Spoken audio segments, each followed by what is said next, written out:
Cecília, puxa vida, que prazer, você não sabe a alegria, né, de estar mais uma vez com você, tantos anos que a gente tem trabalhado junto. Você me apresentou Tiago, Rodrigo, me apresentou tanta gente importante da área de meditação, tantos projetos que nós já desenvolvemos juntos, e agora você está me ajudando também mais esse. Mas deixa eu te apresentar para os nossos alunos, para eles saberem quem vai estar conversando com a gente hoje. Então, a professora Maria Cecília de Melo Souza é professora titular da UFRJ, colaboradora na pós em Psicossociologia de Comunidades e Ecologia Social, do programa EICOS, do Instituto de Psicologia da UFRJ. Ela é graduada em Antropologia pelo Bates College em 83, graduação também em Psicologia, cum laude pelo Bates College, licenciada em Psicologia, com diploma de psicóloga pela PUC em 84, mestrado em Antropologia Social pela Universidade da Califórnia, em Berkeley, em 86, PhD em Antropologia Social pela Universidade da Califórnia, Berkeley, em 93, e pós-doutorado no Instituto de Health Policy Studies da Universidade da Califórnia, em 2005. Foi vice-presidente da Abrapso, atua com uma perspectiva interdisciplinar nas áreas antropologia da saúde, psicologia social comunitária, e tem se dedicado ao longo de sua trajetória profissional a movimentos sociais, estudos do gênero, exclusão social, sexualidade, saúde reprodutiva, entre as camadas populares. Além disso, orientou mais de 30 dissertações e teses e atualmente coordena o PRAGNA, Programa de Pesquisa e Práticas em Saúde Integral, Comunidades e Ambiente, onde desenvolve pesquisa sobre medicinas tradicionais e práticas integrativas de saúde. Ou seja, é aí, inclusive, que ela tem uma grande contribuição com a gente nessa área de meditação, né? Então, a professora Cecília, é com grande prazer que nós te recebemos aqui. Já tivemos a oportunidade de falar com o professor Tiago e o professor Rodrigo, que você nos apresentou, e eu fico muito feliz que agora a gente pode conversar um pouquinho, quem sabe até retomar lá aquela nossa história no início, que eu nem me lembro direito como a gente se conheceu. Eu tenho a impressão que foi via reitoria, pelo Geraldo Nunes, na época em que eu estava fazendo o meu pós-doc. Eu fiz um pós-doc de 3 anos, ali na faculdade de administração com o professor Geraldo, e a ideia era desenvolver um programa de estudos da Índia, que infelizmente não foi para frente, o professor Geraldo se afastou, né? Embora esse programa tenha surgido um pouquinho lá em Juiz de Fora com o Dilip, um pouco aqui na UERJ com o Edgar, né? Então, de alguma maneira, o programa também vingou. Mas eu estou muito feliz e queria te passar a palavra para a gente conversar, bater um papo assim sobre a tua experiência com a meditação subjetiva e na parte objetiva com seus alunos e até na nossa relação. E também, se você quiser perguntar, a gente vai conversar um pouquinho para que isso sirva de orientação para os alunos, para eles saberem o que é que eles estão experimentando e como a meditação é uma coisa séria, importante e que não é mais como no passado, que a gente via como uma prática contracultural e até ameaçadora da nossa própria cultura. No início ela era entendida assim pela tradição. E hoje é totalmente assimilada dentro das faculdades de medicina, nas escolas de psicologia e tudo mais. Então, com grande alegria que eu te recebo aqui. E deixo com você a palavra. Eu é que agradeço o convite. Para mim é assim, um enorme prazer estar aqui com você, Rubens, porque você justamente foi a primeira pessoa a se juntar a mim nessa iniciativa de trazer a meditação e essas práticas milenares para o UFRJ. Como você já disse, eu sou antropóloga, sou psicóloga social, né? Atuei até 2018, inclusive no Departamento de Psicologia Social do Instituto de Psicologia, e eu sempre atuei com movimentos sociais, com a questão da transformação pessoal, social, coletiva, mas muito desse lado da crítica, da denúncia, da reivindicação. E na minha vida pessoal, eu tive interesse de estudar as práticas integrativas complementares, tanto do ponto de vista, digamos assim, da saúde, porque eu já usava, já recorria a essas práticas, como também do ponto de vista assim, pessoal. Então, eu comecei a fazer yoga, comecei a aprender a meditar, e aí, lá pelas tantas, eu resolvi juntar essas duas coisas. Eu resolvi, assim, chega de estudar só do ponto de vista da crítica, do que vai mal, e daquilo que nós deveríamos se transformar, e vamos olhar aquilo que, de fato, já deu certo. Vamos olhar o que tem sido feito com êxito, e o que a gente pode aprender a partir dessas experiências. Então, do ponto de vista dessa transformação pessoal, eu resolvi mergulhar nas PICs. E, do ponto de vista de uma transformação mais coletiva, eu resolvi começar um projeto. Então, foram dois projetos que, no meu olhar, são interligados, mas não teria muito como fazer um projeto só. Então, acabaram sendo dois projetos, um realmente ligado às PICs, mas com uma ênfase maior nas tradições indianas, na meditação, no yoga, no Ayurveda, e um outro. Cecília, tá dando um pouquinho, a tua fala está quebrando um pouquinho. Eu não sei se o microfone aqui está um pouco longe. Sim. Deixa eu ver se ajuda. Deixa eu ver se ajuda a segurar. Melhorou? Muito. Está ótimo. Então, tá bom. Então, desculpa aqui estar segurando, mas... E o outro projeto sobre comunidades intencionais. Comunidades intencionais com uma perspectiva mesmo de uma transformação do ponto de vista de uma vida mais sustentável, de práticas comunitárias, práticas coletivas, de cooperação, de solidariedade, de outras possibilidades em termos não só da sustentabilidade ambiental, mas também sustentabilidade econômica, social, cultural. Então, foram dois projetos que eu resolvi começar em 2011, e eu achei que a melhor forma de fazer isso seria através de uma conferência. E aí, investigando quem é que já trabalhava com isso, tanto na UFRJ quanto em outras universidades no Brasil, é claro que um dos primeiros lugares que eu vi foi o programa de estudos da Índia, onde você estava naquela ocasião. E aí eu te convidei para participar comigo, e você, então, coordenou comigo aquela primeira conferência, né, um seminário internacional Mente, Consciência e Corpo, perspectivas orientais e ocidentais, e trouxemos aí alguns convidados, inclusive da Índia, e outros de outras partes do Brasil. Naquela ocasião, era muito difícil achar quem tivesse interesse, quer dizer, nesses 9 anos, inclusive esta semana, estou me lembrando agora, esta semana está fazendo 9 anos daquela conferência. E, se eu não me engano, começou dia 15 ou dia 16. Então, e foi uma semana de conferência, né? E a conferência foi assim, extremamente bem sucedida, tivemos, inclusive, que deslocar o auditório, que em certos momentos não tinha nem mais, né? Foi para um auditório de 200 pessoas e tinha 700 inscritos, claro que nem todos lá ao mesmo tempo, mas tinha gente sentada no chão, tinha gente sentada na janela.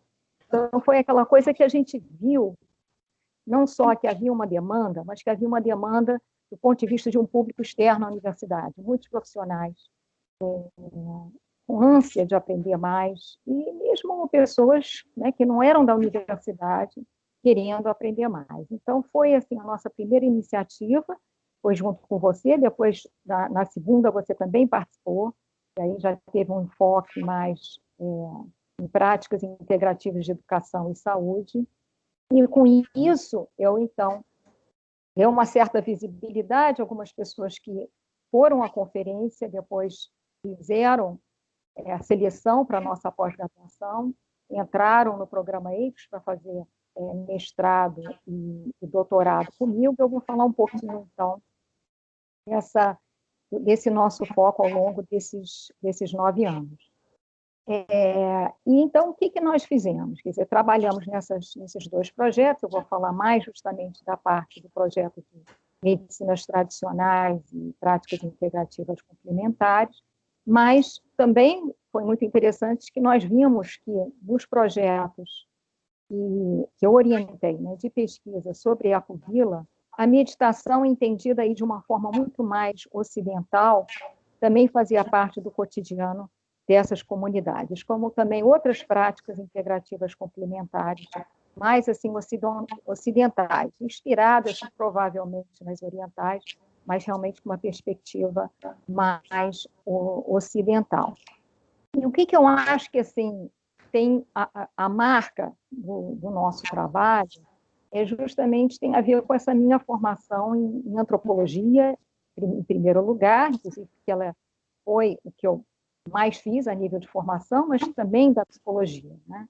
Então, em termos de antropologia, uma das coisas que difere os nossos projetos de outros projetos nessa área inclusive, porque nós não temos essa perspectiva biomédica. Com a perspectiva antropológica, o nosso interesse é de buscar, é claro que como é desenvolvido hoje, mas com uma perspectiva histórica também. Como que isso surgiu? Como é que essas práticas surgiram? Dentro de que tradições? Como é que elas são entendidas? Qual foi o contexto dessa emergência? Qual foi o objetivo das pessoas que praticavam e que desenvolveram ao longo dos séculos essas práticas? Qual era o significado que tinha para essas pessoas? Ou seja, é contextualizar como é que as práticas são realizadas, é procurar entender a visão de mundo desses grupos, que, em termos do nosso foco, tem sido principalmente Índia, o norte da Índia, fronteira com o Tibete, com a China, e também até que ponto que na hora que essas práticas chegam no Ocidente, elas são transformadas, elas são apropriadas. E claro que tem que ser, vou questionar isso, porque o nosso contexto cultural é outro. Inclusive, o contexto cultural da Índia hoje é diferente daquele em que surgiram essas práticas. Então, tem que ter uma atualização, tem que ter uma ressignificação dessas práticas diante do seu contexto. Então, nós também estamos preocupados com isso. Como que isso é possível? Mas sem perder de vista como que originou. E isso é importante para entender o potencial da prática, porque hoje em dia nós vemos muitas práticas sendo utilizadas e, inclusive, estudadas completamente desconectadas e fragmentadas em relação àquele contexto original. Então, quando nós resgatamos um pouco dessa história, quando nós resgatamos um pouco do significado original das práticas, nós estamos resgatando também um potencial muito maior que as práticas têm do que esse que nós costumamos focar dentro daquilo que o Edgar Morin chama o paradigma da simplicidade, de reduzir a nossa vivência a poucas variáveis e procurar ver, por exemplo, qual é o efeito da meditação em alguma função do nosso corpo, dos processos fisiológicos, nos benefícios que traz para a saúde, mas aí quando os estudos vão olhar em relação, por exemplo, todo o trabalho do Kabat-Zinn em relação ao estresse, ou de muitos outros pesquisadores em relação a outras questões de saúde, em relação à depressão, em relação a doenças crônicas, em relação à insônia, e fica reduzido a isso. E aí as pessoas começam a praticar como se fosse algo assim preferível e que não deixa de ser, né? Por exemplo, praticar meditação, sem dúvida nenhuma, é mais benéfico do que tomar uma medicação de hipertensão que tem não sei quantos efeitos colaterais. Mas ao resgatar essa bagagem histórica, antropológica, nós vemos que é possível fazer mais do que isso. E aí fica essa possibilidade para aqueles que têm interesse. Inclusive, assim, fica muito claro, isso foi algo que foi estudado por um dos mestrandos do nosso grupo, o Bruno Prudente, qual você, inclusive, participou da banca. Bruno, por exemplo, foi olhar aquelas pessoas que praticam a meditação dentro da sua tradição, ou seja, uma tradição do Oriente, junto com uma série de outras práticas, junto com essa abordagem e visão de mundo, que engloba, por exemplo, a espiritualidade, e com um interesse assim, muito mais abrangente. Então, esse foi um grupo. Outro grupo foram aquelas pessoas que incorporaram aquilo dentro de uma espiritualidade, de um estilo de vida próprio. Então, aprenderam e vão incorporando diversas práticas e criando a sua trajetória, as suas práticas e as suas crenças, né, em relação a essa visão de mundo e a espiritualidade, e assim por diante. E um terceiro grupo seria esse grupo que está usando a prática da meditação mais como uma solução, digamos assim, uma prática terapêutica para um problema bem específico. Então, nós vimos isso, essas três possibilidades hoje em dia, e é importante termos essa clareza dessas três possibilidades e que cada um possa, então, usar da forma como lhe convém, né? Mas sem esquecer justamente do potencial enorme. E aí eu trago assim, o trabalho de um psicólogo que foi muito importante na história da psicologia, o Abraham Maslow, porque ele justamente viu que o ser humano, na medida em que vai satisfazendo as suas necessidades mais básicas de sobrevivência, as necessidades fisiológicas, então o ser humano passa a se dedicar a satisfazer outras necessidades, como a necessidade de sociabilidade, de se expressar, seja artisticamente, do ponto de vista estético, de realização. E no final da sua vida ele se dedicou, por exemplo, a experiências de pico.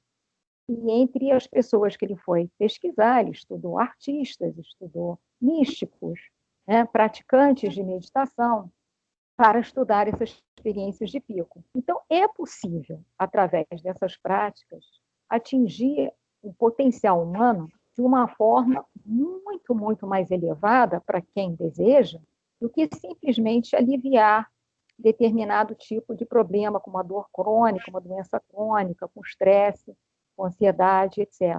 E é isso também que nós queremos deixar bem claro, né? Tanto assim, em termos dos cursos que eu já dei ali no Instituto de Psicologia, para a graduação, quanto em termos das pesquisas. Esse contexto, o contexto que mostra como, por exemplo, o Ayurveda, que é a ciência da vida, que é muito mais do que uma medicina indiana, muito mais do que um sistema de cura, é fundamental porque ele tem 5.000 anos de experiência, de formulação, muito mais do que o nosso atual ocidental. Então, tendo ciência da vida, traz aí essa possibilidade de juntar isso, de juntar essa dimensão, por exemplo, espiritual, à dimensão mais concreta dessa nossa vivência física no nosso cotidiano, da experiência de adoecimento, da experiência, inclusive, física, que é uma coisa dificilmente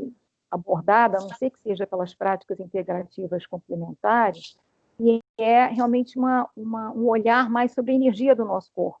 Nós trabalhamos com esse conceito de energia, né, na física, quer dizer, reconhecemos a importância da energia, mas em termos da medicina ocidental, não é reconhecida, a não ser que seja realmente essas práticas integrativas, como, por exemplo, a miopatia, que trabalha com a energização ali da medicação, e, enfim, as práticas integrativas é que costumam também olhar para essa questão energética, né? Então, essas tradições, elas possibilitam esse olhar mais integrativo e resgatar esse potencial e fazer isso através da pesquisa, fazer isso através do estudo dentro da universidade é fundamental.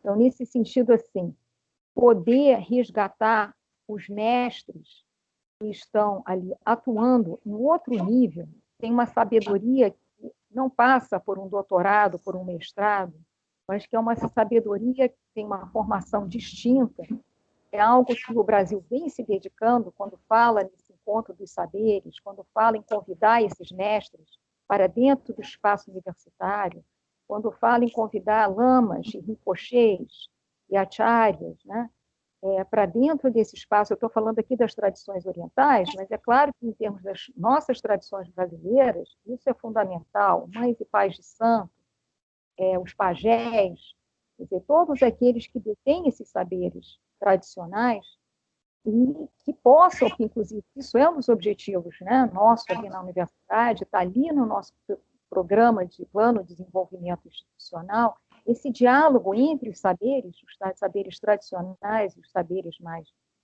né, os ocidentais, os chamados científicos por nós, porque eu falo assim entre aspas como antropóloga, e nós vamos olhar todos os saberes da mesma forma, né?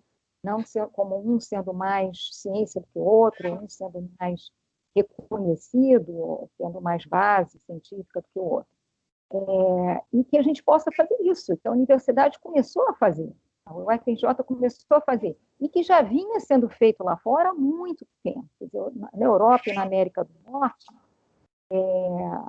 já se estuda isso há muito mais tempo do que nós estudamos no Brasil, já se convida esses especialistas, não é?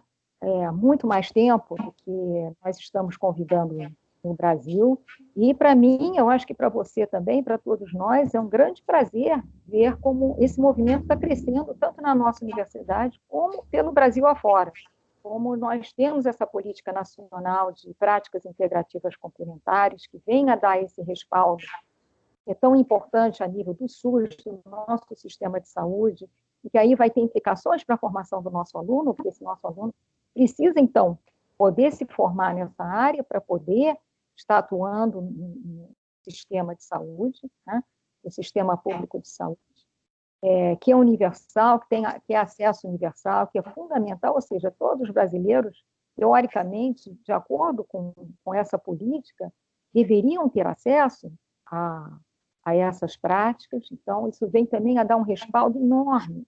E por mais que eu esteja até falando com uma certa, mostrando um pouco a limitação do paradigma biomédico e da forma como esse paradigma abordou essas questões lá atrás, no início, na verdade, se não fossem esses estudos como o estudo do Tiago e de tantos outros neurocientistas e psicólogos, né, que atuando em laboratórios, fossem esses estudos, nós não teríamos hoje a legitimidade para estar fazendo o que estamos fazendo, não é? Porque, infelizmente, não é no departamento de História, não é no de Antropologia, não é no de Estudos da Religião, que nós sequer temos, que, aliás, não é muito comum nas universidades públicas, né? Vamos ter Juiz de Fora, mas não temos no UFRJ. Então, não são esses departamentos que vão dar, infelizmente, essas áreas de estudo, que vão dar essa legitimidade. A legitimidade veio mesmo pela pesquisa biomédica. Então, ela foi fundamental para mostrar a contribuição dessas práticas e, inclusive, assim, em sala de aula, com a turma de graduação, eu, quando ensinava uma prática, ensinava essa parte teórica, a questão da visão, a filosofia por trás, o nosso entendimento teórico de como é que funciona, e sempre a prática junto.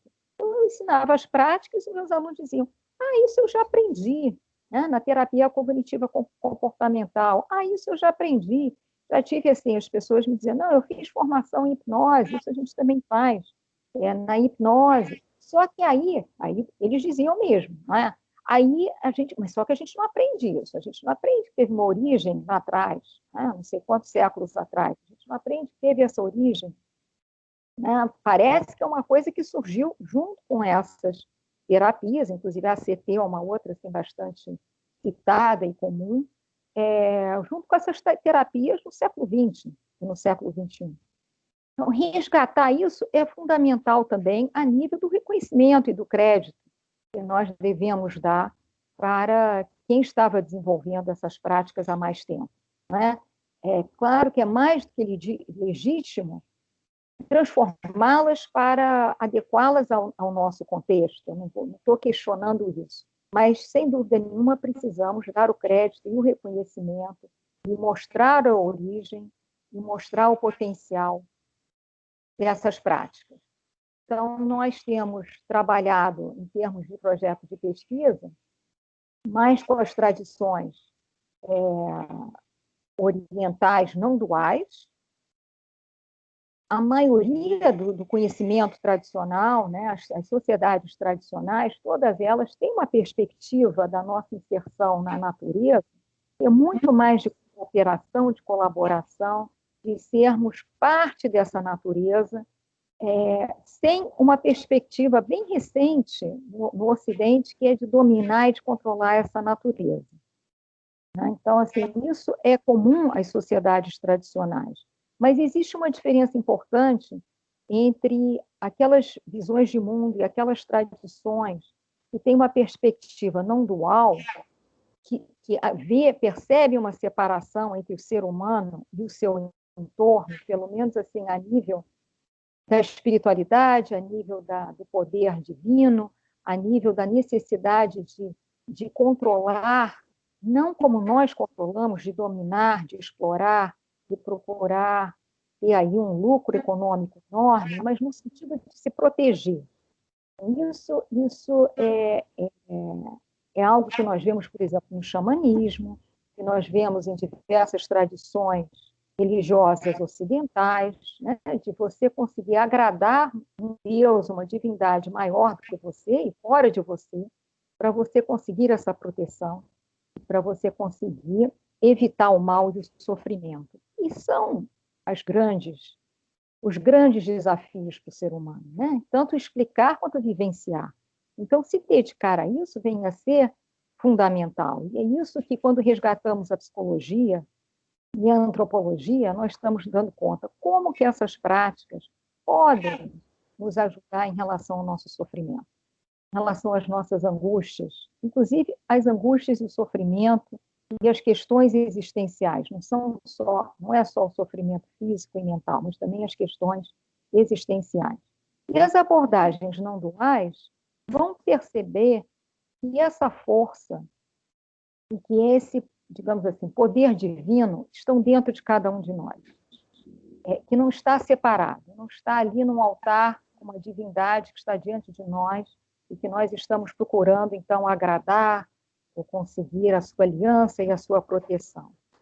E o que acontece é que, ao longo da nossa vida, nós vamos aprendendo a responder aos desafios através de respostas que, de alguma forma, vêm a ser que nos permitem nos ajustar às situações, que nos permitem se adaptar e dar conta delas, principalmente quando elas são vivências, experiências que nos agridem, que nos machucam, que nos magoam, que nos insultam de alguma forma. Então, nós temos toda uma organização, digamos assim, somática e física para dar conta disso, uma organização de resposta, de como é que nós reagimos, se é através do silêncio, se é através de uma reação explosiva, qual é o sentimento que surge, como lidamos com ele. Né? Então, com isso, nós vamos criando condicionamentos, e esses condicionamentos são padrões que vão se repetindo. O que acontece, o que esses mestres descobriram, é que é possível desorganizar, desmanchar, liberar esses condicionamentos, esses padrões, para conseguirmos entrar em contato com a nossa natureza essencial, com aquilo que realmente todos nós temos, enquanto existência humana, de base, com os nossos anseios, as nossas aspirações verdadeiras, não aquelas que fomos condicionados porque recebemos através da mídia, através da socialização em família, os valores que nós recebemos daquilo que era ser bem-sucedido, daquilo que nós devemos fazer para ter uma vida bem-sucedida, o que nós devemos estudar, como que nós devemos ser socialmente, aquilo que a gente deve empreender na nossa vida. E na medida em que nós vamos, então, usando essas práticas para desorganizar um pouco esses condicionamentos, nós vamos entrando em contato com, digamos assim, esse eu um pouco mais verdadeiro, aquilo que nós realmente somos genuinamente, aquilo que nós realmente temos enquanto anseio, aquilo que de fato nos agrada, entramos em contato com as nossas habilidades, com os nossos interesses, com os nossos verdadeiros valores. Então, as práticas diversas de meditação nos dão essa possibilidade de perceber que tem aí um mundo aí fora que é criado por nós, por pensamentos que nós repetimos de uma forma sistemática, histórias que nós, narrativas que nós criamos, e que elas ficam se repetindo. E aí tem algo que acontece na nossa vida e nós resgatamos aquela história para explicar e dar conta desse novo acontecimento na vida. Então, o novo acontecimento acaba reforçando essa história. E a prática da meditação nos ajuda a nos distanciarmos dos pensamentos, dessas sensações e desses sentimentos. E, ao distanciarmos, sem julgamento, aceitando aquilo que vem, temos, então, a capacidade de entrar em contato com essa base, que é a nossa essência, e de vermos o nosso papel na criação de tudo isso, e a possibilidade de nos afastarmos daquele sofrimento que nós próprios criamos. Criamos com essas narrativas, criamos ao criar apego a determinadas questões da nossa vida, criamos ao termos aversão a outras tantas, e percebemos, então, que, na verdade, a única coisa que nós temos controle é sobre a nossa reação, sobre nós mesmos. E que o que pode nos trazer segurança é aprender a viver com a incerteza, é aprender a viver com o não sei, com o fato de que eu não sei, o fato de que há a imprevisão na vida, a imprevisibilidade, com o fato de que há a impermanência, que a mudança e a impermanência e a transformação é que são constantes. E que o que eu preciso é aprender a lidar com isso. Eu aceito isso como parte da vida, eu aceito que desde o início das nossas vidas, enquanto células, né, nós temos ali células nascendo e morrendo, que aquilo que surge necessariamente implica que outra coisa que se vai, o nascimento implica numa morte, seja lá do que for, e se eu aprendo a lidar com isso e a aceitar isso, então eu posso ter controle sobre aquilo que de verdade importa para mim. E é como eu vou reagir, porque, na verdade, nós temos a possibilidade de optar como nós vamos, né, de escolher. Quando a gente se depara diante de uma situação, seja de alegria, seja de sofrimento, seja de uma oportunidade, costumamos cair no automático, mas existe ali a possibilidade de criar uma reação e uma resposta diferenciada. E quanto mais nós vamos criando, digamos assim, repetindo novas modalidades de resposta, de reação, estamos aumentando o nosso repertório, estamos aumentando as nossas possibilidades de como nós estamos atuando no mundo e podemos escolher qual aqui é mais, digamos assim, saudável para nós, qual aqui que nos traz maiores possibilidades de realização enquanto seres humanos. Então, trazendo, inclusive, assim, um pouquinho para esse lado da psicologia, né? Trazendo também a possibilidade dessas escolhas, não só a nível individual, mas, inclusive, com aquela dimensão que é fundamental para nós enquanto seres humanos, né? Que é a possibilidade de escolhas éticas, de pensarmos assim, não é só o que é melhor para mim, mas como que cada ação minha no mundo repercute sobre os outros, repercute sobre o coletivo, vai repercutir em relação às próximas gerações, não é só ao longo da minha vida, mas as próximas gerações, o futuro do nosso planeta, aí por décadas e décadas. Qual é a minha responsabilidade em tudo isso? Enfim, então vem a ser fundamental esse resgate de nossos valores, esse resgate de virtudes e de usar essas práticas pensando nessa dimensão ética e pensando no desenvolvimento de virtudes. E, nesse sentido, por exemplo, que eu vou falar aqui rapidamente de 2 projetos, Um é o do Rodrigo, que inclusive já participou também de um vídeo, em que o Rodrigo, então, resgatando uma dessas tradições não duais, resgatando o budismo.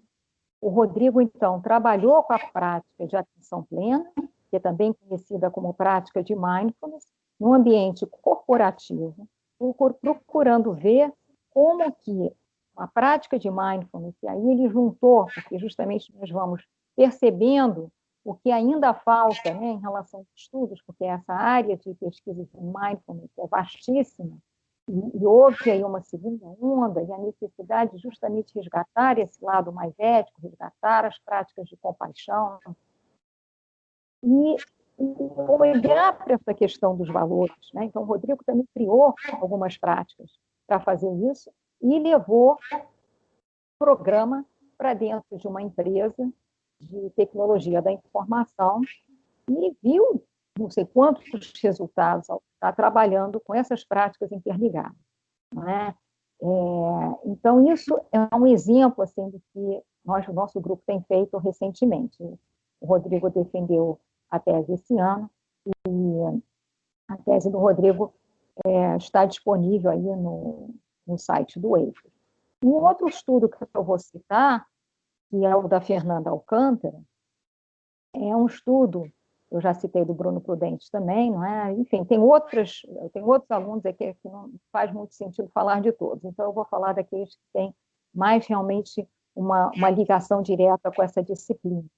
E a Fernanda, ela foi buscar nas tradições ligadas aos Mahasiddhas, são mestres que atingiram o corpo de luz, inclusive isso é importante dizer, que esse estado, digamos assim, de plenitude máxima, para muitos na Ásia, ao longo da sua história, levaram a uma transformação no momento daquilo que nós chamamos de morte. Esse corpo de luz, esse corpo físico se transforma num corpo de luz. Então, essa experiência de transformação em corpo de luz é algo que já foi testemunhado por não sei quantos grupos, e os Mahasiddhas, justamente de diversas tradições, seja do taoísmo, seja do budismo, do shaivismo de Caxemira, os Mahasiddhas têm justamente trabalharam ao longo dos séculos para desenvolver as práticas que pudessem chegar a esse estágio mais elevado de iluminação. Então, dentro dessa perspectiva, a Fernanda pegou um método desenvolvido chamado Trika Method, né? E dentro dessa linha também do Trika Mahasiddha Yoga, que é desenvolvida pelo Dharma Bodhi, e trabalhou com a questão mais específica das pessoas identificarem seu propósito de vida através de algumas práticas de meditação, uma delas, inclusive, eu vou estar desenvolvendo, guiando vocês aqui no final dessa fala, que é a prática do centramento, até porque foi uma das práticas que se destacou em termos dos participantes reconhecerem que teve um impacto muito grande para esse reconhecimento de propósito de vida. Propósito de vida é uma área que vem crescendo na psicologia. Nós já sabemos que quem tem a clareza em relação a qual é o seu propósito de vida, que não se limita à ocupação ou à profissão, muitas vezes não tem nada a ver com a sua ocupação, mas é claro que pode ter a ver também.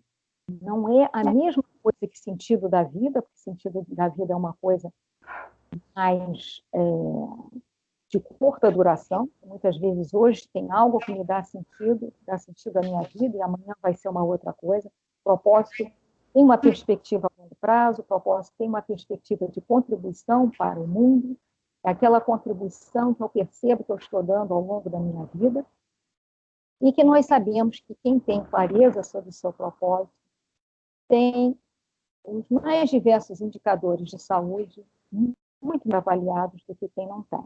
Então, a nossa ideia foi desenvolver um programa, que nem o Rodrigo desenvolveu um programa, procurando ver como é que poderia chegar a estimular e a promover questões e uma consciência de sustentabilidade dentro das corporações, a Fernanda desenvolveu no nosso grupo um programa de como que nós poderíamos, então, ajudar a pessoas que não tinham noção do seu propósito de vida a identificar este propósito de vida, né? Identificar seus interesses, identificar suas aspirações mais profundas, as suas habilidades. E isso foi feito também através de várias práticas, essa que eu mencionei, o centramento, outra que foi destacada, sendo muito importante, foi o Yoga Nidra, que é uma prática de relaxamento, como também de uma outra técnica que é muito usada na psicologia, que se chama, em inglês, de journaling, já tem pesquisas há décadas sobre a importância dessa prática, e em português, de escrita reflexiva. Então, isso também foi bastante usado nas duas pesquisas, principalmente a da Fernanda. E o que nós vimos também é que no final de 6 sessões, e depois desse programa, também nós avaliamos após 3 meses, a maioria das pessoas tinha conseguido uma identificação muito mais clara de qual era o seu propósito, sendo que isso se destacou muito mais para os jovens do que para os idosos que estavam no momento de redefinição ou de encontrar em função de aposentadoria, de outro momento da vida, e assim por diante, né? Enfim, então, essas duas pesquisas eu também queria mencionar e destacar, como também esses eventos que nós, né, temos feito.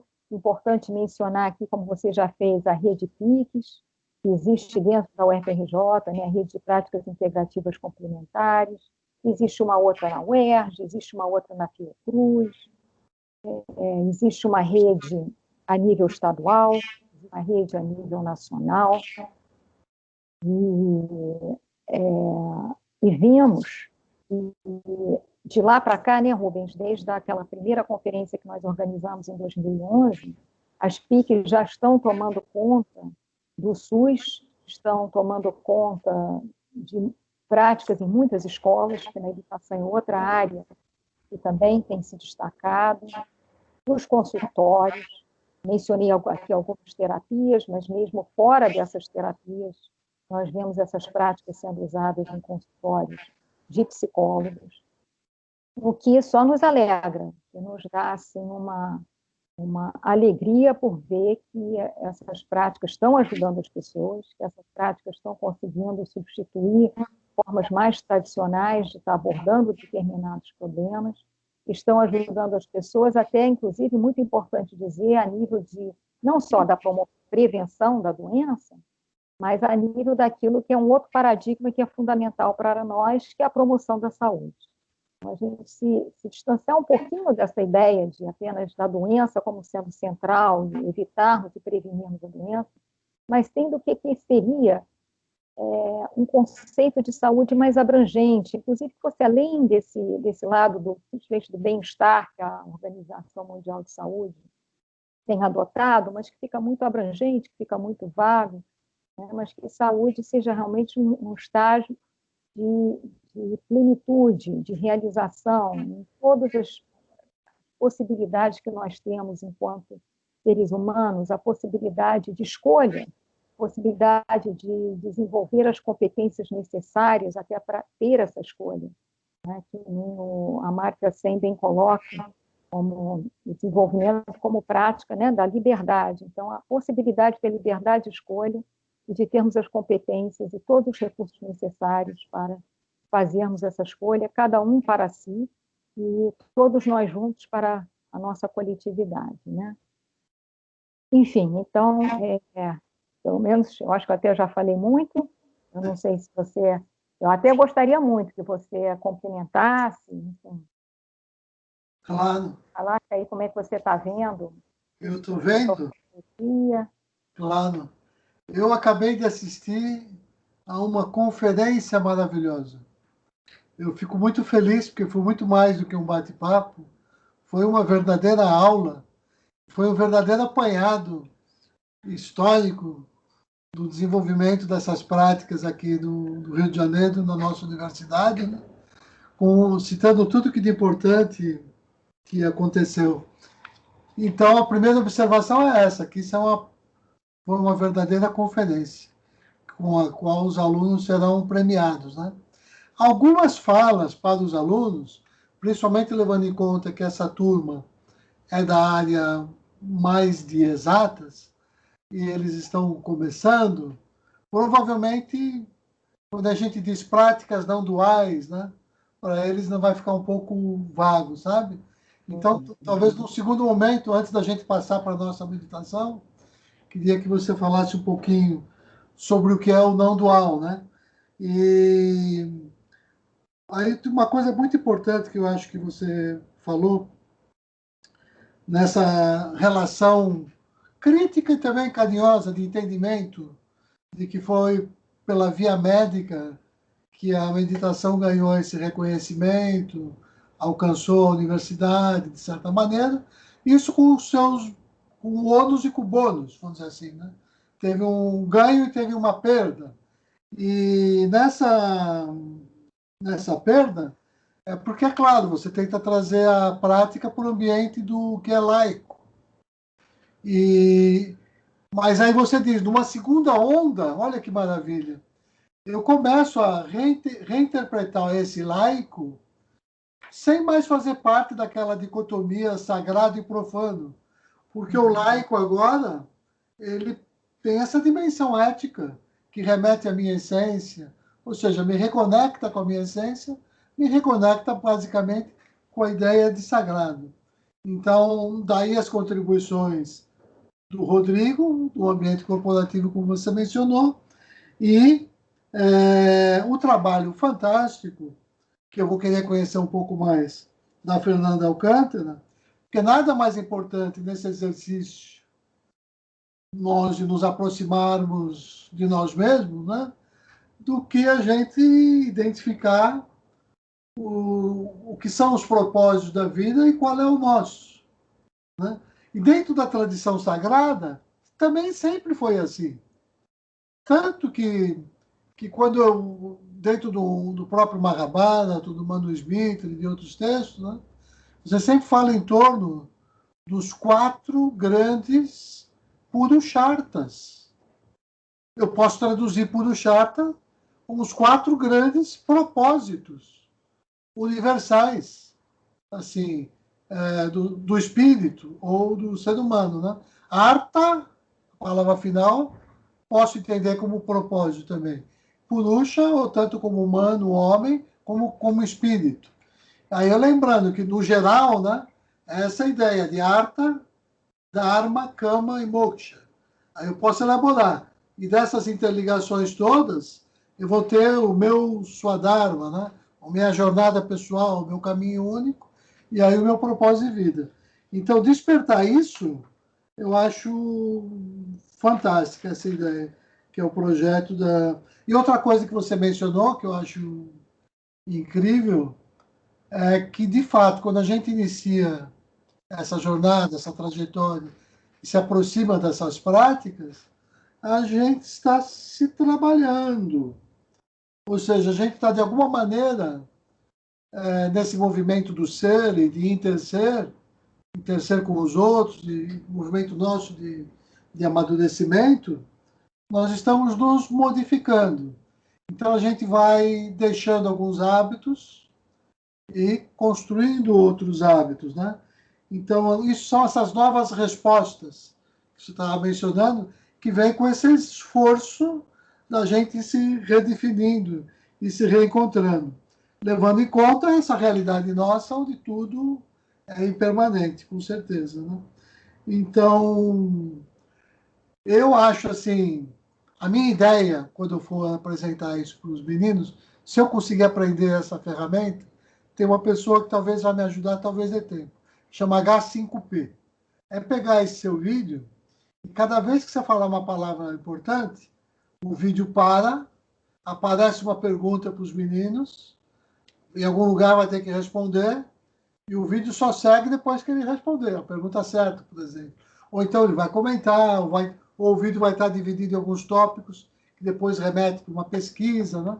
Então, por isso que eu disse que é uma conferência. é um grande apanhado sobre todo esse universo que nós estamos explorando. Então, é uma oportunidade que eles vão ter, né, nesse esforço de, às vezes, 50, 70 minutos, você ter o mapeamento, uma visão assim, em perspectiva, distanciada. Depois você escolhe lá o teu pontinho e vai se especializar, vai se aprofundar. Mas essa grande visão geral, eu acho que foi muito bem dada. Ainda mais que tem esse olhar, que é um olhar muito privilegiado, porque uma coisa é o olhar da antropologia, outra coisa muito diferente é o olhar da psicologia. E quando eu aproximo esses dois olhares, eu tenho uma coisa muito especial, porque a antropologia ela privilegia esse recorte, sei lá, onde eu me ensino como um observador isento do que está acontecendo fora ali daquele grupo que eu estou ali como observador. E quando eu me vejo a psicologia, eu sou observador do que está dentro também, né? A antropologia observa um pouco o que está fora. E quando eu aproximo essas duas coisas, esse foi o meu fascínio com o tema da Bhagavad Gita, né?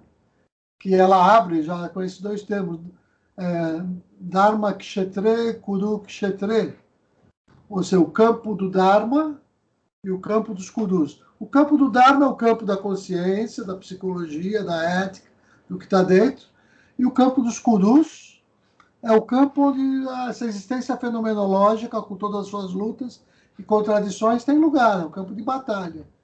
Então, toda a mensagem do Sr. Krishna em torno da arte, da ciência, da meditação, é no entendimento e unificação dessas duas áreas, que você trouxe na sua formação desde a origem, que é o que está fora e o que está dentro, do humano, né? O humano por dentro e o humano por fora. Então, acho que isso é um olhar privilegiado. E, de novo, os alunos vão... Claro, é uma leitura, eu reconheço, para eles talvez não vai ser simples decodificar a linguagem de alguém que fala pela área de humanas, né? Então, eles vão ter que fazer uma pesquisa, mas a gente pontua e ajuda, porque mesmo quem é da área de exatas, assim, pode fazer isso com tranquilidade, até porque 90% do vocabulário é comum. E as palavras técnicas que aparecem aqui ali, uma ou outra, a gente dando significado a elas, tudo fica fácil, né? Então, acho que o meu ponto era esse, de convidar para fazer um encerramento, se possível, comentando essa questão é, do laico, o que eu tinha dito, meu Deus, do sagrado, do profano, e eu tinha dito uma outra coisa que agora nem está me sumindo até para mim. O não dual. Ah, muito importante, ainda bem que você me lembrou. Porque essa palavrinha, eu sei que para nós é muito comum. Mas se falar em não dual para o engenheiro, ele vai achar que eu estou estudando lógica binária, combinação de 0 e 1 lá da álgebra de Boole na matemática. É o não dual, no máximo é ali. Né? E quando eu estou pensando nessa categoria que rompe com a ideia, a dicotomia sujeito e objeto, num certo sentido, até isso é difícil fazer sentido para nós, imagina para eles. Né? Então, é isso. Muito feliz. E deixo com você fazer o fecho e depois o convite para a nossa prática, como você quiser. Bom, então foi ótimo você ainda mencionar esses pontos, porque me dá a oportunidade de esclarecer realmente algumas coisas que, principalmente para os alunos das ciências exatas, né, fica um pouco mais complicado. Então, começando, inclusive, por essa dicotomia que você mencionou, que é uma dicotomia muito importante, muito estudada na antropologia, do sagrado e do profano. E como essa dicotomia é presente na maior parte das tradições religiosas que nós estudamos, e não é só em tradição religiosa, na nossa visão de mundo mesmo, nossa perspectiva, nós trabalhamos muito com o conceito de pureza e poluição, que está ligado a esse conceito de, estou falando na antropologia, tá? Está ligado a esse conceito de sagrado e de profano. E aproveitando também e fazendo essa ligação com a questão laica. Então, a primeira coisa que eu quero dizer é o seguinte, não sei se ficou bem claro, mas que todas essas tradições têm essa possibilidade de um aprofundamento do ponto de vista espiritual, mas que, na verdade, são práticas que existem e foram e continuam sendo praticadas, sem nenhuma ligação com uma religião formada, tradicional, instituída. Então, é possível se meditar, e se medita, e eu sei que você vai ter outras aulas sobre isso, né? Na tradição judaica, existe a meditação cristã, existe meditação em várias tradições, inclusive eu falei das orientais, mas são várias orientais e são também tradições ocidentais. E há também a possibilidade de fazer isso sem religião, sem tradição nenhuma. É possível meditar, nem nós vamos hoje fazer uma prática, e não tem ligação com nada de nenhuma religião, porque se baseia numa outra coisa.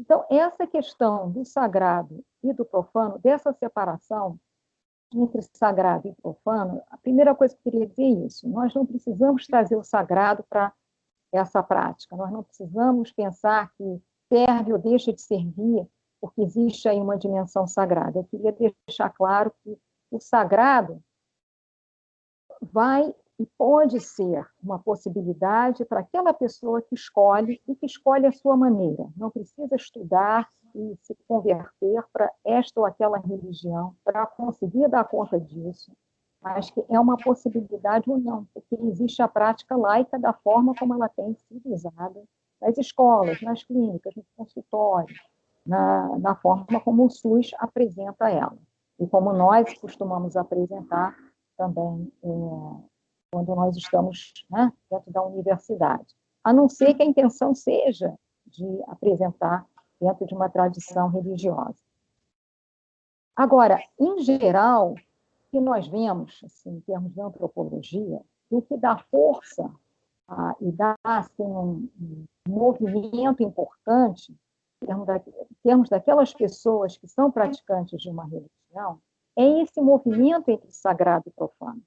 É você ter aquela dimensão, aquele lado da sua vida, que nós classificamos, mesmo de uma forma inconsciente, como profana, que são as nossas atividades cotidianas, e aquelas atividades e aqueles comportamentos, e aqueles espaços, e aqueles objetos que nós classificamos como sendo sagrados, como sendo puros. E é o fato de que nós passamos, para quem deseja se relacionar com o sagrado, que nós passamos e nos dedicamos durante um certo tempo a esse contato com o sagrado, que vem a dar um significado e que vem a dar uma certa força ao profano e vice-versa o contrário. Quando eu me deparo com uma questão, com um desafio, digamos assim, naquele lado mais profano da minha vida, pode ser meu casamento, pode ser meu trabalho, pode ser alguma outra relação de família, de amizade, eu tenho ali um desafio, e se eu tenho o sagrado para dar conta daquilo, para me ajudar a compreender aquilo, para me ajudar a tolerar aquilo, fica mais fácil. Isso nós já sabemos. As pesquisas mostram que quem tem esse apoio, um apoio cognitivo, um apoio explicativo, eu consigo dar significado ao meu sofrimento. Então, essas pessoas têm uma facilidade maior. Essas pessoas têm um sofrimento menor. Essas pessoas se recuperam mais rapidamente de problemas de saúde do que as pessoas que se deparam com a mesma dificuldade, o mesmo desafio, o mesmo sofrimento, mas não têm esse sistema explicativo, não têm esse contato com o sagrado, não têm essa explicação, porque, veja bem, a ciência não dá conta de tudo. A ciência pode explicar que eu adoeci por causa de uma bactéria, que eu adoeci por causa de um vírus, por causa de um parasita, por causa de um fungo, por causa de uma lesão que eu tive, né, que causou uma inflamação. A ciência dá conta disso, sem dúvida nenhuma. Mas a ciência jamais vai dar conta, e é isso que o trabalho clássico do Evans Pritchard mostra, no seu livro sobre os Azande, a ciência jamais vai dar conta de explicar por que eu tive isso e não o outro. Por que eu tive o que eu tive e não outra coisa? Por que eu desenvolvi essa doença e não aquela? Por que meu sofrimento veio de uma forma e não de outra? Por que eu estava junto com tanta gente? E, no entanto, eu fui aquela pessoa que foi afetada. Por que foi nesse momento da minha vida e não em outro momento? É aí que a ciência continua a nos deixar com uma tamanha perplexidade e é angustiante. São questões existenciais que a ciência não tem como dar conta. E aí é o sagrado que entra para aquelas pessoas que têm o sagrado, que têm esse sistema explicativo para dar conta de por que fui eu, por que foi nesse momento, por que foi o outro, por que foi dessa forma. Isso conforta a gente. E aí não importa se é religião ABCD, né? Inclusive como tem aí uma anedota do Leonardo Boff perguntando ao Dalai Lama qual é a melhor religião, você deve conhecer isso, né? O Dalai Lama diz que a melhor religião é aquela que te ajuda a ser uma melhor pessoa. Então, que cada um escolha aquilo na sua vida, seja religião, ou seja outro sistema explicativo, né? Outras crenças e práticas que te ajudem a ter mais saúde, a serem uma pessoa melhor.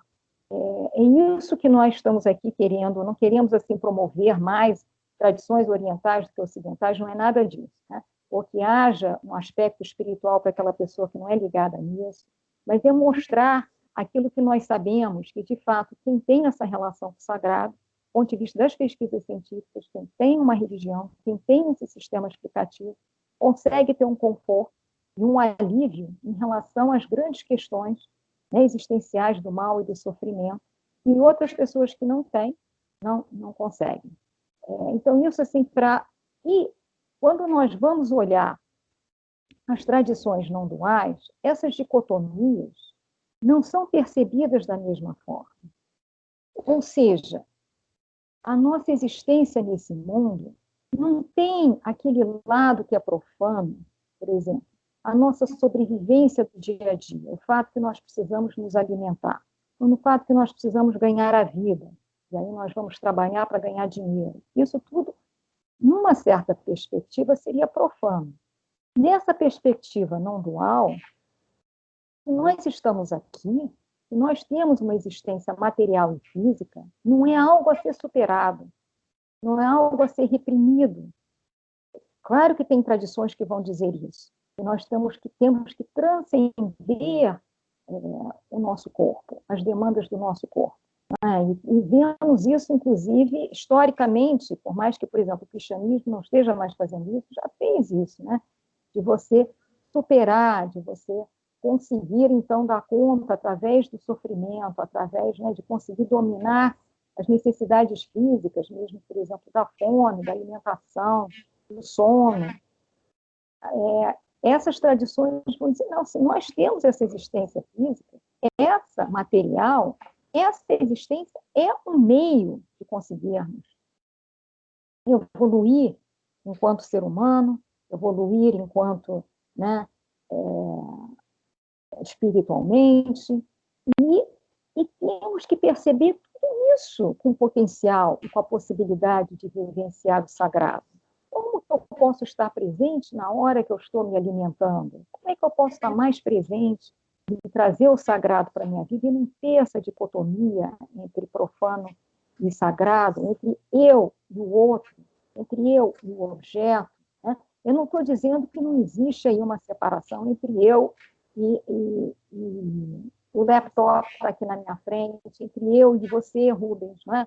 Porque, agora, a nossa essência primordial, ela tem a mesma origem. Tem várias analogias que são usadas. E uma delas, nós todos somos, né, gotas do mesmo oceano. E é claro que cada gota vai se manifestar de uma maneira, ela não vai ter necessariamente a mesma composição química, ela não vai aparecer no mesmo lugar, ela não vai estar igual de acordo ali com a hora do dia, com a estação do ano, porque, inclusive, temos essa variação dentro de cada um de nós. Tanto é que a Ayurveda coloca como princípio básico para quem e quando. Então, não é só que eu vou me manifestar de uma forma diferenciada da sua maneira, mas também eu hoje sou diferente de eu há 10 minutos atrás, ontem, há 5 anos atrás, etc. Agora, existe aí algo que é um pouquinho mais básico para cada um de nós, que é a nossa Constituição, que a Ayurveda vai até falar, que nem a medicina chinesa também. E nós podemos encarar, ver e compreender o mundo baseado em 5 elementos, e que esses 5 elementos vão se manifestar em todos nós e no mundo ao nosso redor, nas suas mais variadas composições, e que o importante aí é a gente estar atento à qualidade, não é tanto assim aquilo que a gente concebe enquanto terra, água, fogo, ar, vento, mas é a qualidade desses elementos e como é que eles vêm a se manifestar e como é que eu posso modificar isso. Eu modificando isso, eu mudo a minha realidade, eu mudo a experiência da minha vida. Se eu sinto que eu estou agitada, eu percebo que eu estou com excesso de vento, eu percebo que eu estou com uma diminuição, por exemplo, de água e possivelmente de fogo, eu tenho como me engajar em determinadas atividades e ter uma certa alimentação, etc., para reequilibrar em relação a esses elementos. Então, isso também nos ajuda a compreender um pouco essa perspectiva não dual, de não ser uma separação nítida entre eu e a minha existência e o resto do mundo, dessas dicotomias que nós criamos tanto no Ocidente, né, de mente e de corpo, de escuro de claro, feminino e de masculino, do sagrado e do profano, mas que, na verdade, são polos que um sem o outro não existe. É um pouco aquela imagem, né, do yin e do yang. Um precisa do outro e um vai dar a possibilidade do outro existir. E quando nós temos consciência disso, nós conseguimos trabalhar com justamente essa experiência, muitas vezes, desses povos. Não, mas eu estou completamente agitado, cadê a calmaria? Não existe. Ela pode existir, sim. Né? Então, vamos ver como é que a gente consegue balancear, né? Equilibrar esse yin, esse yang, equilibrar esse vento com os outros elementos para conseguir. Eu não sei se você acha que isso já ajuda, mas assim, é uma tentativa de tornar um pouco mais concreto essa ideia da não dualidade e de existir uma possibilidade de uma perspectiva mais integrativa em relação a cada um de nós enquanto seres humanos, de entender a nossa individualidade, de entender que nós temos uma constituição diferenciada e também nós vamos estar mudando essa constituição, ela se apresenta de forma diferenciada ao longo do tempo, e de entender também, assim, só para finalizar, que aquilo que eu crio e eu gero dentro de mim vai afetar você e o meu ambiente.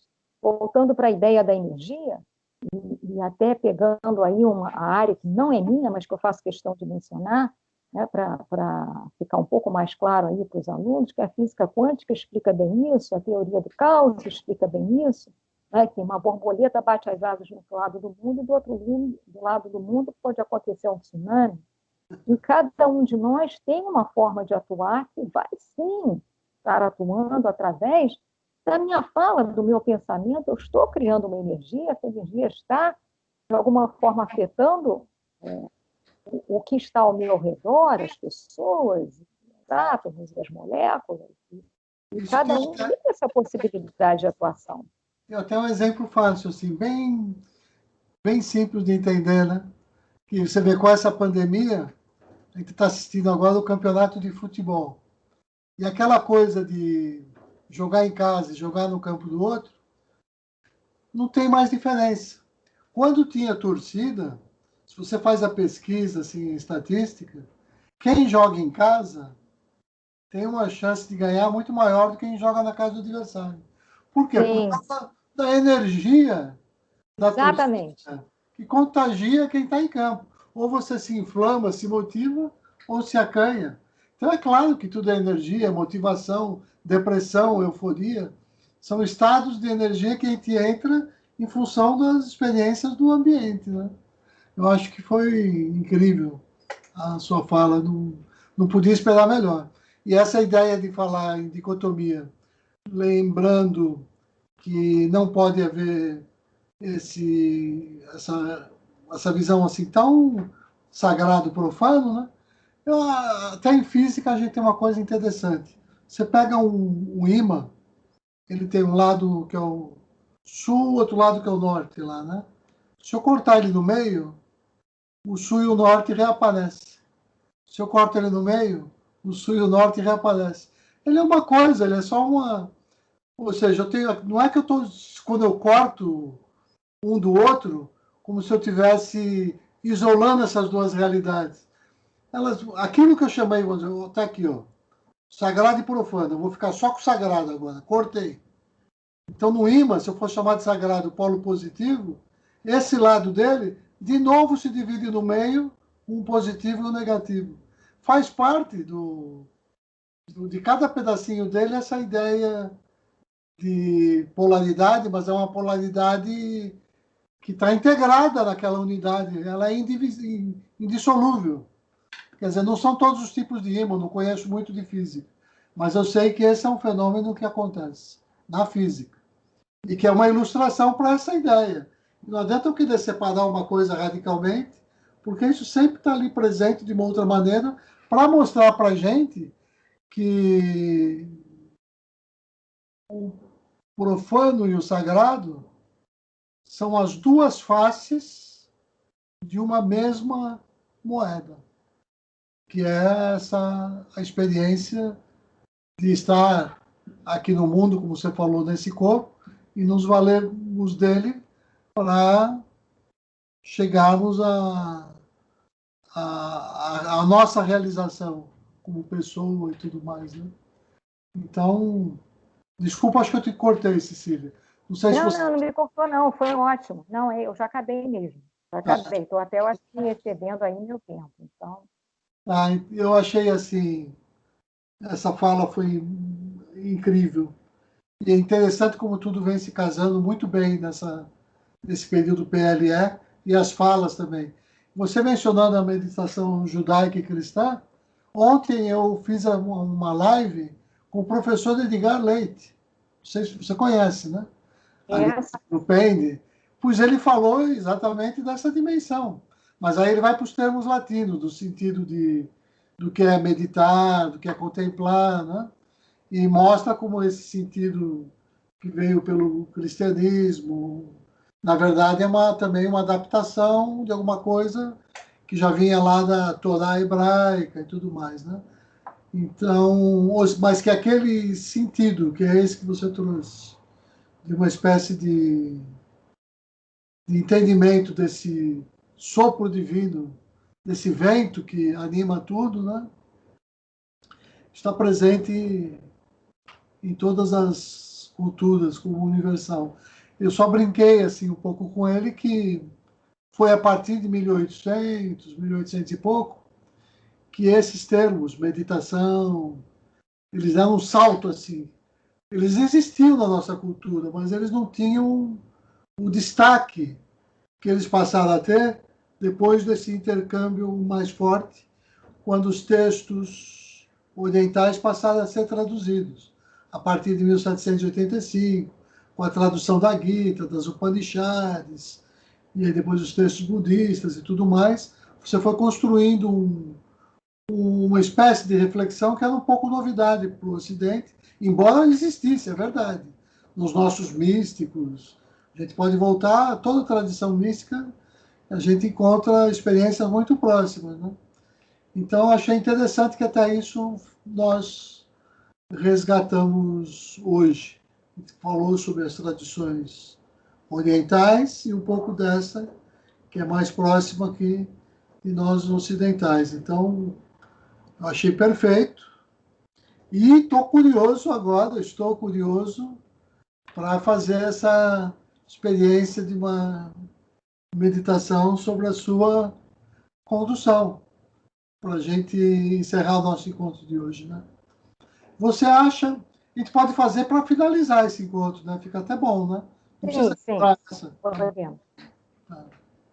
Então, eu deixo com você. Como você quiser fazer, eu estou aqui para seguir a sua orientação. Tá bom. Então, eu vou guiar a prática. É uma prática que chama prática de centramento, é uma prática que nós vemos elementos dela, por exemplo, no budismo e em outras tradições não duais.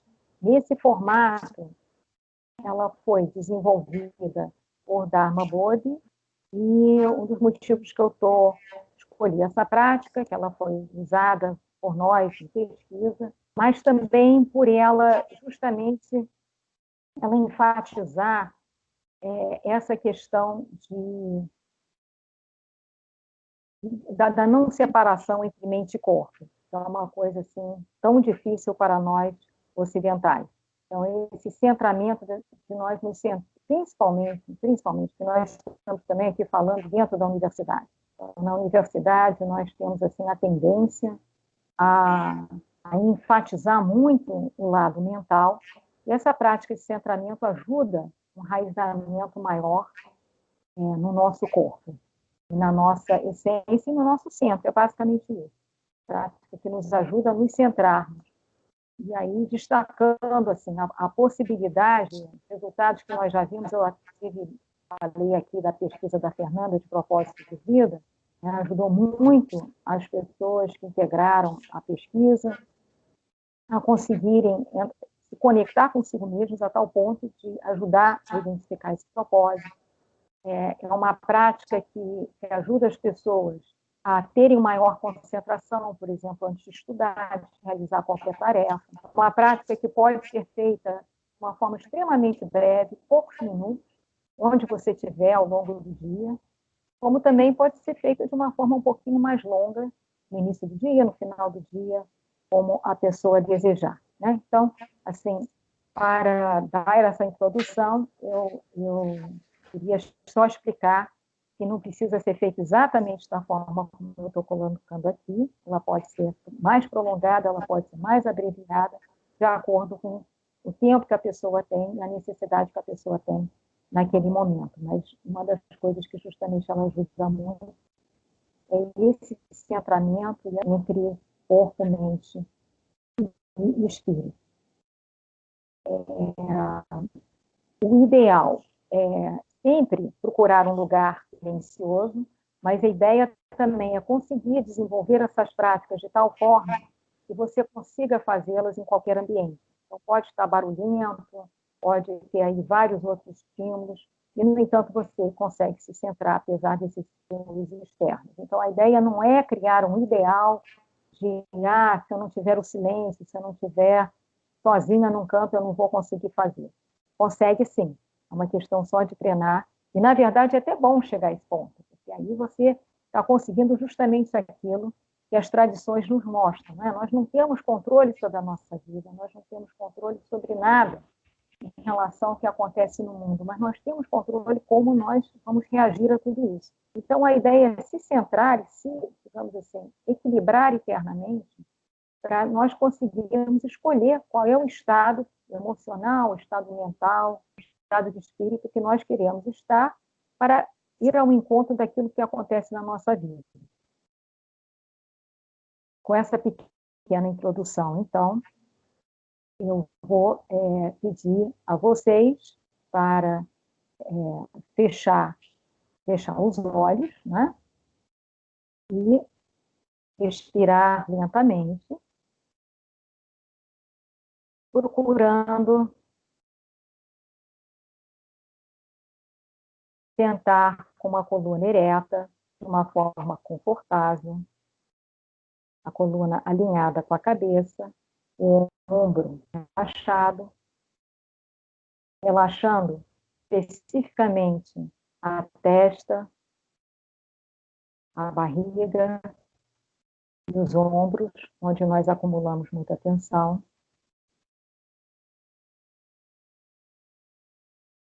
E vamos com os olhos fechados, levar a nossa atenção à forma do nosso corpo.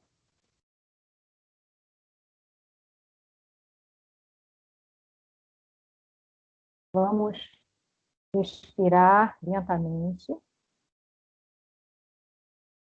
levando a nossa atenção para a forma do nosso corpo, como se o nosso corpo fosse oco.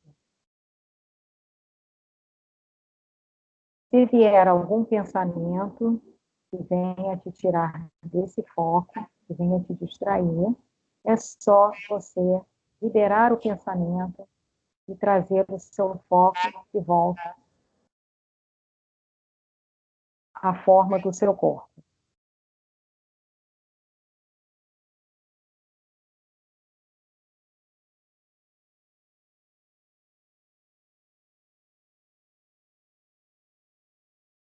Respira lentamente, mantenha sua atenção no contorno do seu corpo, na forma do seu corpo. E agora leve a sua atenção às sensações do seu corpo.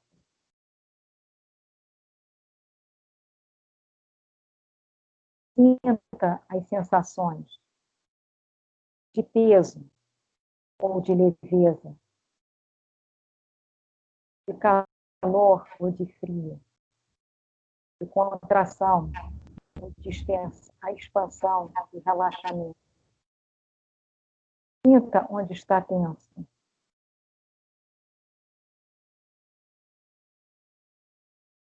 Sinta o que vibra. Sinta os movimentos do seu corpo interno.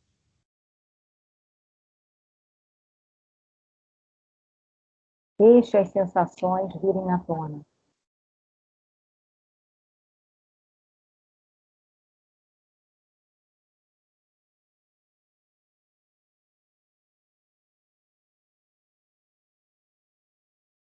Sinta os contrastes, a diferença entre uma parte do corpo e outra.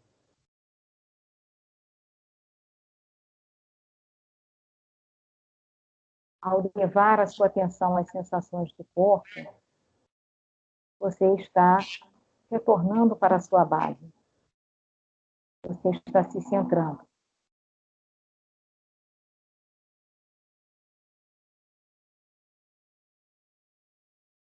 Sinta a energia que surge, a vitalidade. E aonde que você sente essa energia se movimentando? E aonde que está menos presente?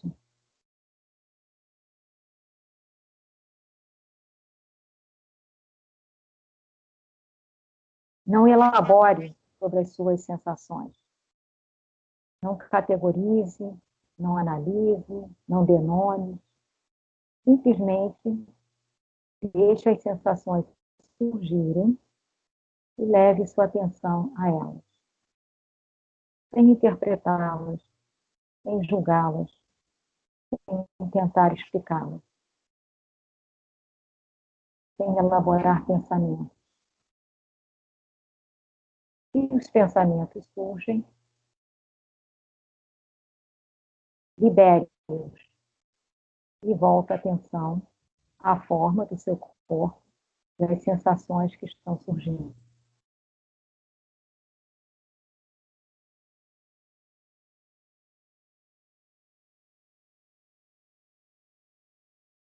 Aprofunde as sensações do seu centro.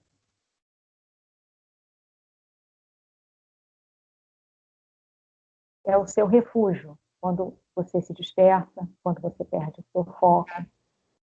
É importante voltar a esse centro, a sua forma e as sensações. A sua experiência física de si é fundamental para esse centramento. Deixe essas sensações fluírem, sem pensar a respeito, sem rotular, sem interpretar. Onde sente frio, onde sente calor, onde está pesado, onde está leve. Onde os tecidos estão contraídos, onde estão relaxados em expansão. Deixe as sensações surgirem. E agora vamos incorporar mais um elemento aqui à nossa prática. Vamos levar a nossa atenção à respiração. Vamos sentir o ar que entra pelas nossas narinas, a energia que vem junto com a respiração. Como essa respiração realça as nossas sensações, como elas se tornam mais vivas. A diferença na inspiração e na expiração. As sensações variadas a cada inspiração e expiração. Deixe a sua respiração expandir as sensações. Na medida em que essa respiração vai se misturando com as sensações, e você leva a sua atenção a isso, a sua experiência se torna mais rica. Você está mais centrado e menos ligado ao que acontece na sua mente.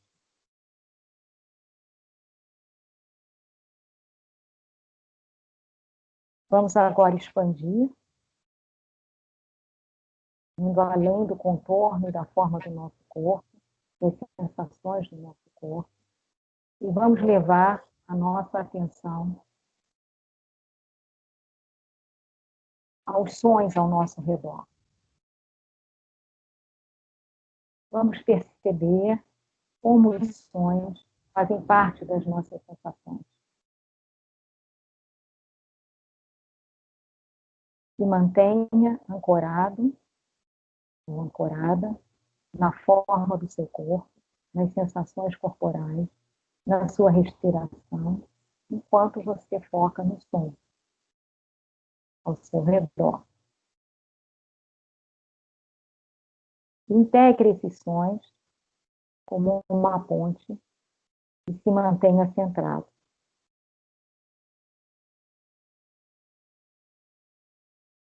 Procure se desconectar da ideia que o som é externo, está fora de você. E procure integrar a experiência da forma do seu corpo, das sensações físicas no seu corpo, dessa energia que entra e sai através da respiração, e como a energia se transforma a cada inspiração, e de como o som faz parte disso. É importante fazer essa prática sem pensar, interpretar, analisar.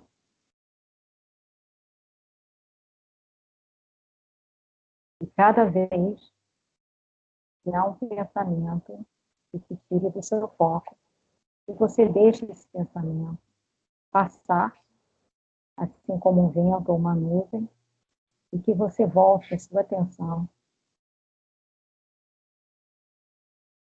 ao seu foco do momento, a sua respiração, a forma do seu corpo, as sensações, e aos sons ao seu redor.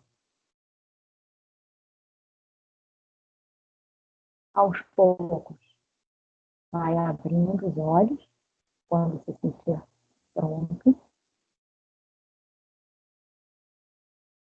Continuando com foco na respiração, nas sensações, na forma do corpo, nos sons. E procure integrar aquilo que você está captando através da visão.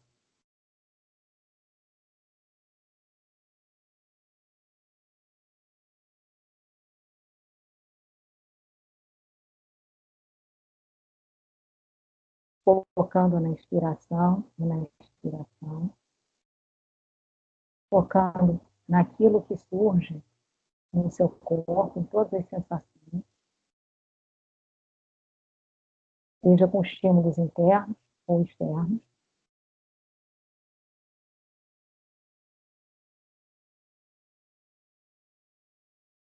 E desconectando e desapegando de qualquer pensamento ou julgamento que surge. aceitando as sensações, sentindo inclusive esses pensamentos que estão surgindo e deixando eles passar como água passa num riacho.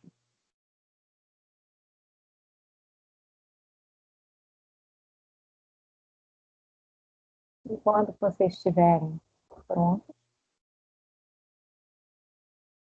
vocês podem, então, encerrar a prática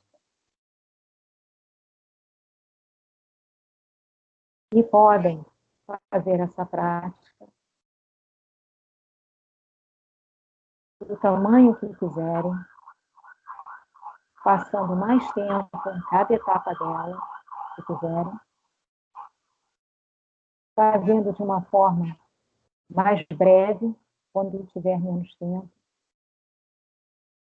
fazendo de uma forma mais demorada, quando for conveniente e desejável.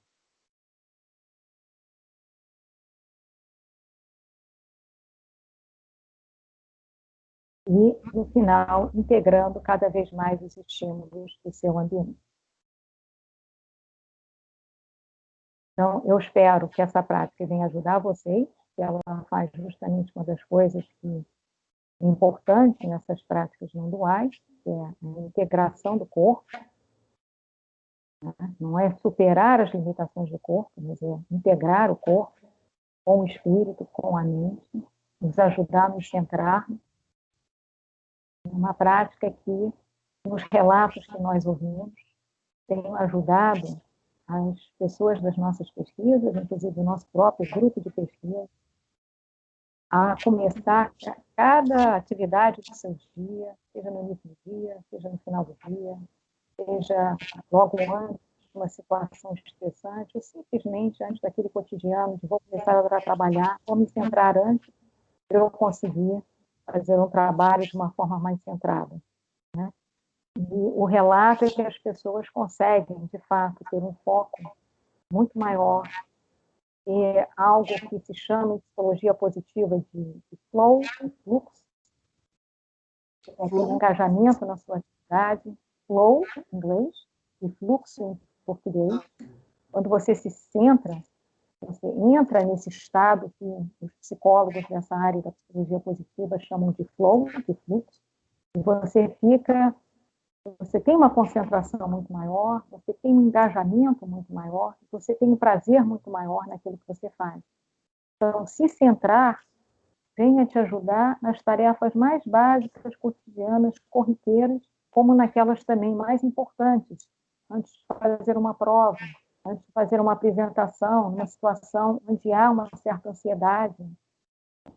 Centrar, voltar ali para a sua base, te dar o seu sustento para você poder ir adiante com aquela tarefa que vai se seguir na sua vida de uma forma mais inteira, mais integrada, sentindo maior enraizamento, sentindo uma segurança maior, uma perspectiva que vem muito mais de você do que daquilo que está acontecendo no seu ambiente. Você consegue, por exemplo, estar numa situação tensa, de muito movimento, se centrar e estar ali presente a partir do seu centro, e não a partir dos estímulos do ambiente.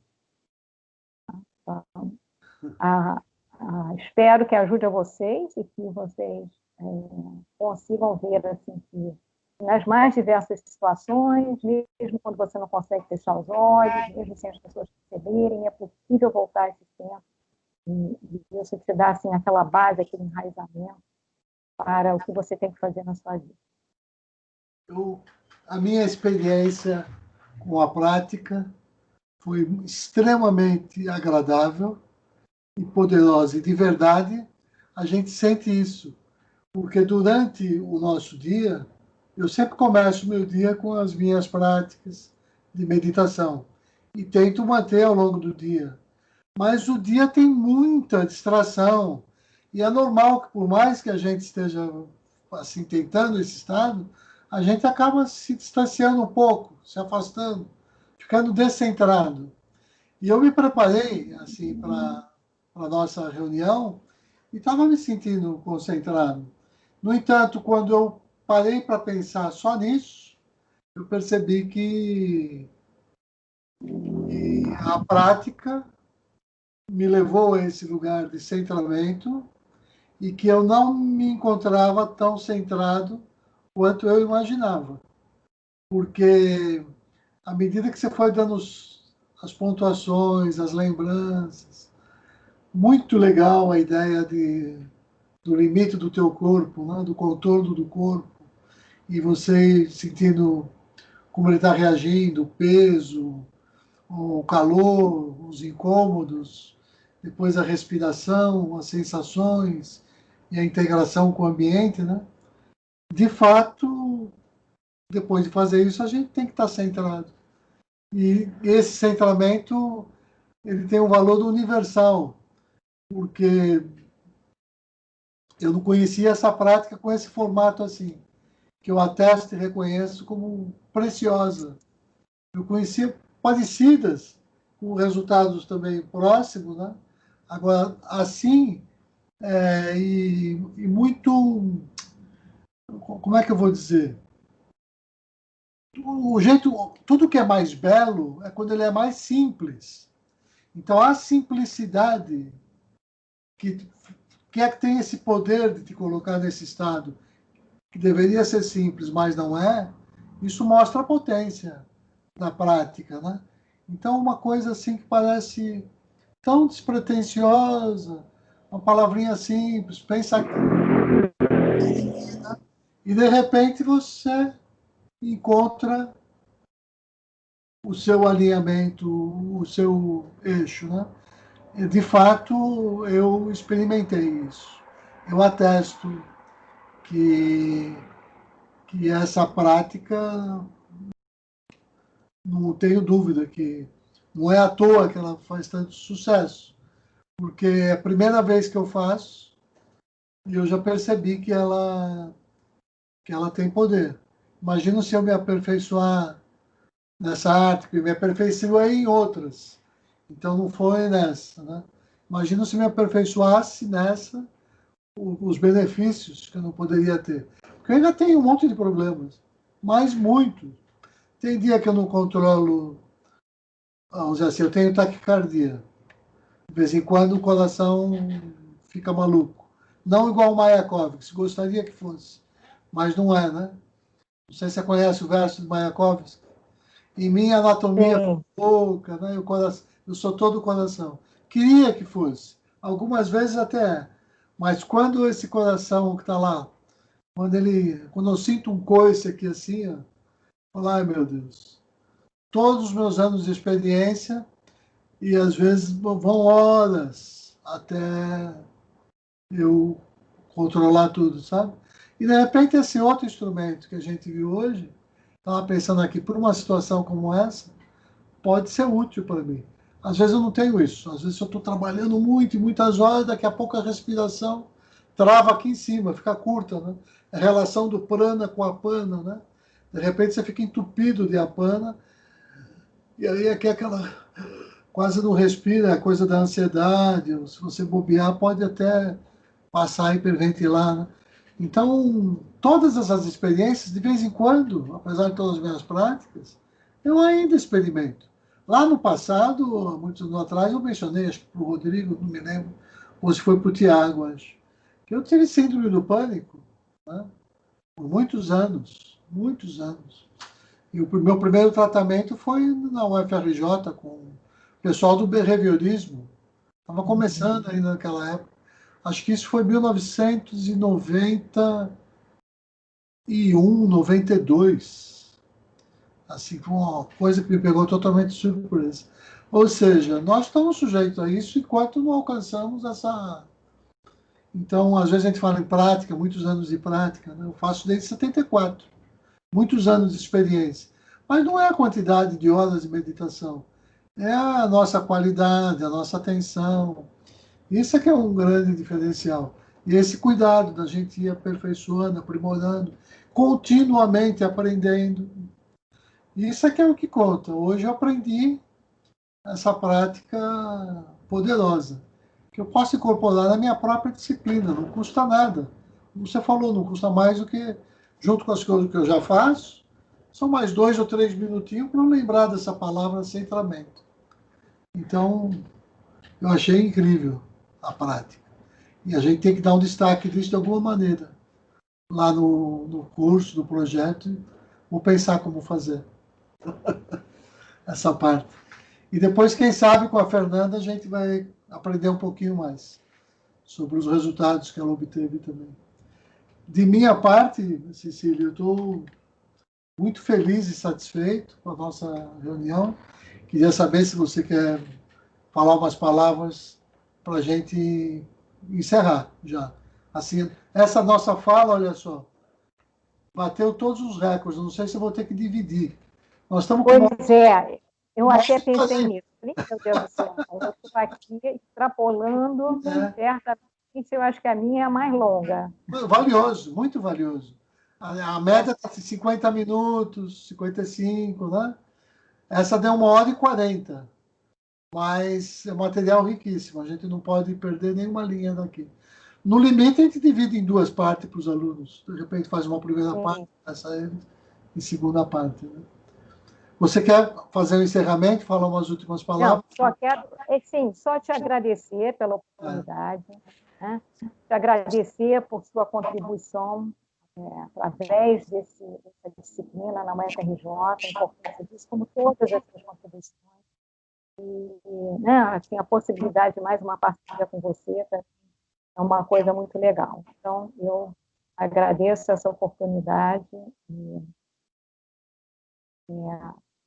espero que a gente tenha aí outras pela frente. É muito, muito bom ver isso no CCMN. Muito, muito bom ver isso nas áreas que são tradicionalmente menos ligadas, mas que, por incrível que pareça, são as que eu acho que ainda tem mais espaço para essas novidades acontecerem. Você está de parabéns. Cecília, eu que agradeço você, uma alegria, uma felicidade te reencontrar aqui nessa situação. A experiência nossa lá no início, para mim, foi muito rica, todos esses anos, nossa participação, mesmo distante, assim, um pouquinho aqui e ali a gente interagia, né? E hoje eu achei que a gente deu um passo importante, assim, dos nossos projetos em comum. Tomara que eles se intensifiquem e a gente se aproxime, e que o futuro reserve para a gente ainda muitas outras experiências como essa. Eu fico muito feliz com a tua presença hoje aqui, tenho certeza que meus alunos também vão ficar, então, só mesmo agora me despedindo e com muito carinho, te agradecendo, agradecendo muito mesmo. E desejando para você tudo de bom e que a gente tenha outra breve com você, com o Tiago, com o Rodrigo, quem sabe com a Fernanda, que ainda vou conhecer. Muito obrigado, Cecília. Eu estou encerrando essa live e já pedindo permissão para você para a gente desligar aqui. Te agradeço por tudo. Obrigado, então. Tchau, Cecília. Muito obrigado. Tá. Namastê.